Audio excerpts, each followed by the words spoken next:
ನಾವು ಕೆಲವೊಂದು ಸಂಗತಿಯನ್ನ ನಾವು ಯಾವಾಗಲೂ ಮನಸ್ಸಲ್ಲಿ ಇಟ್ಟುಕೊಳ್ಳೋಣ. ಮೊದಲನೇದಾಗಿ ನೋಡುವಾಗ ಪ್ರಿಯರೇ, ದೇವರು ಹೇಳ್ತೇನೆ, ಮಗನೇ ನಿನ್ನ ಪಾಪ ನನಗೆ ಗೊತ್ತಿದೆ, ನಿನ್ನ ಎಲ್ಲ ಗುಪ್ತ ಪಾಪಗಳು ಗೊತ್ತಿದೆ, ನಿನ್ನ ಚಟ ಗೊತ್ತಿದೆ, ಆದರೂ ನಾನು ನಿನ್ನ ಪ್ರೀತಿ ಮಾಡ್ತೀನಿ. ಓ ಎಂಥ ದೇವರು ನಮ್ಮ ದೇವರು! ಆದರೂ ನಾನು ನಿನ್ನನ್ನು ಪ್ರೀತಿ ಮಾಡ್ತೇನೆ. ಸತ್ಯವೇದ ಹೀಗೆ ಹೇಳ್ತದೆ.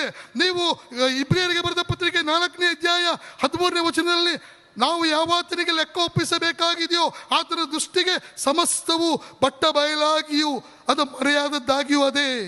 ಯಾಕಂದರೆ ಆತನ ದೃಷ್ಟಿಯಲ್ಲಿ ಅಗೋಚರವಾದ ಸೃಷ್ಟಿಯು ಒಂದೂ ಇಲ್ಲ. ಎಲ್ಲ ಗೊತ್ತಿದೆ ಪ್ರಿಯರೇ. ನಾವೆಲ್ಲ ಮುಚ್ಚಿಕ್ಬೋದು, ಯಾರು ಬಂದರೆ ಅದನ್ನು ತೆಗೆದಿಡ್ಬೋದು, ಇದನ್ನು ತೆಗೆದಿಡ್ಬೋದು.